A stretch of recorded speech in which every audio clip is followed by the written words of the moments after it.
वालेकुम दोस्तों, मैं मोहम्मद आसिफ आरवाई के पोल्ट्री फार्मिंग की जानिब से आपसे मुखातिब उम्मीद करता हूँ आप सब खैरियत से होंगे। दुआओं में हमें भी याद रखा करें, आप भाइयों की दुआओं के तलबगार। ये जो आप डाई मेरे हाथ में देख रहे हैं, ये पानी चेक करने का, पीएच लेवल चेक करने का है जो एक आला है।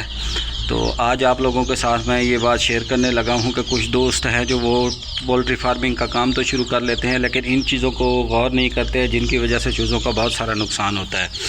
एक तो सुबह के टाइम जिस टाइम आपने फीड पर डालनी है और पानी डालना है, तो एक चीज़ का बहुत ख़ास ख्याल रखना है कि आपका रूम का जो टेम्परेचर है वो कम से कम है जो 34-35 डिग्री सेंटीग्रेड होना चाहिए। अगर आपका चूज़ा एक हफ़्ते का या 10 दिन का या 10 दिन से कम है। तो ये अभी देखें सुबह के 9 बजे का टाइम है और टेम्परेचर इस टाइम आ रहा है जो 32 डिग्री सेंटीग्रेड पे आ रहा है।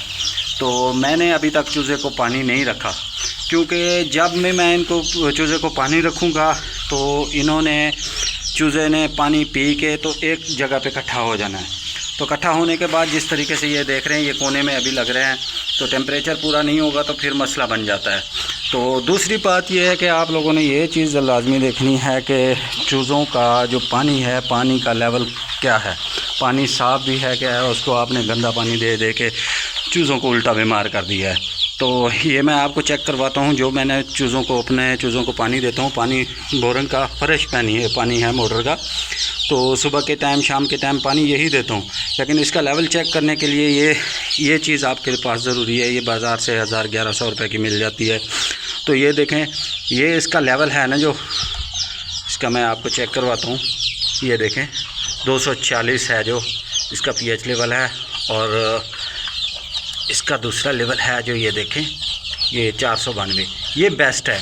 अगर आपके पास इस तरह का पानी नहीं है, इस तरह से साफ़ पानी नहीं है, तो आप कोशिश करें कि कहीं से साफ़ पानी इसका चूज़ों के लिए, मुर्गियों के लिए बंदोबस्त करें। अगर ये पानी साफ़ नहीं होगा तो आपकी मेडिसिन, आपका जो भी सिलसिला है, जो भी वैक्सीनेशन करते हैं या जो भी चीज़ देते हैं, वो असर नहीं करेगी।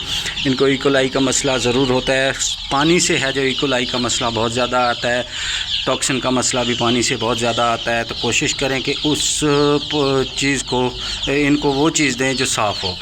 तो चूज़ों की वैक्सीनेशन के दौरान ये पानी बहुत ज़्यादा असर रखता है। अगर किसी दोस्त ने वैक्सीन करनी है तो वैक्सीन का तरीका ये देखें कि आप पाउडर वाला दूध है ना, जो वो इसमें इस्तेमाल लाजमी किया करें पानी में, जिस पानी में आपने वैक्सीन करनी है। दूध के साथ ये होता है कि आपका जो मसला है, इसमें पानी में क्लोरीन जो है वो इसको वैक्सीन के जरासीम को है जो वो मार देती है, तो उससे है जो चूज़े को सपोर्ट मिलती है। तो इस तरीके से है जो आप इस्तेमाल करवाएंगे वैक्सीन, तो आपका चूज़ा है जो किसी किस्म का कोई मसला नहीं होगा चूज़े को। ये चूज़ा मेरा आज 10 दिन का हो गया है और मैंने इसको गंबोरों की वैक्सीन कल करनी है। और ये जो मेरा चूज़ा खड़ा हुआ है, ये है आज 6 दिन का हो गया है, 5 दिन का, सॉरी 5 दिन का चूज़ा हो गया है। इसको मैंने NDIB की वैक्सीन कर दी, एंटीबायोटिक का कोर्स इसका चल रहा है, और इसको भी फिर गंबोरों की वैक्सीन करवानी है।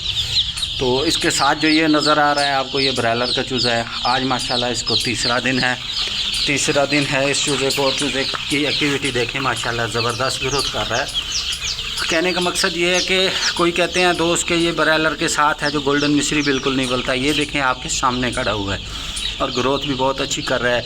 ये थोड़ा एक्सपेरिमेंट करने के लिए मैंने ये चूज़ा डाला हुआ है। अगले व्लॉग में इंशाल्लाह ज़्यादा चूज़ा डालेंगे तो आप लोगों के साथ वीडियो शेयर करूंगा। आज तीसरा दिन है, इनको NDIB की वैक्सीन करवाई है, दूध के साथ फ्लैशिंग भी करवाई है, और उस चूज़े के साथ है जो इनको फ्लैशिंग, दूसरा गंबोरों की वैक्सीन भी मैंने कर देनी है। कल इंशाल्लाह गंबोरों की वैक्सीन कर देंगे। आज इनकी एंटीबायोटिक बंद कर देंगे, कल इनको गंबोरों की वैक्सीन करेंगे। उसके बाद की जो सूरत हाल होगी वो भी आप लोगों के साथ शेयर करूँगा। किसी दोस्त को किसी तरह का मशवरा चाहिए वैक्सीनेशन के बारे में, एंटीबायोटिक के बारे में और पोल्ट्री फार्मिंग की मालूमात के बारे में, जो भी मालूमात चाहिए, हमारा नंबर स्क्रीन पे शो हो रहा है, उस पर रब्ता करें। इंशाल्लाह हम आपको अच्छी मालूमात देंगे। किसी दोस्त को चूज़ा चाहिए, मुर्गी चाहिए, अंडा चाहिए, उसके लिए भी हमसे रब्ता कर सकते हैं।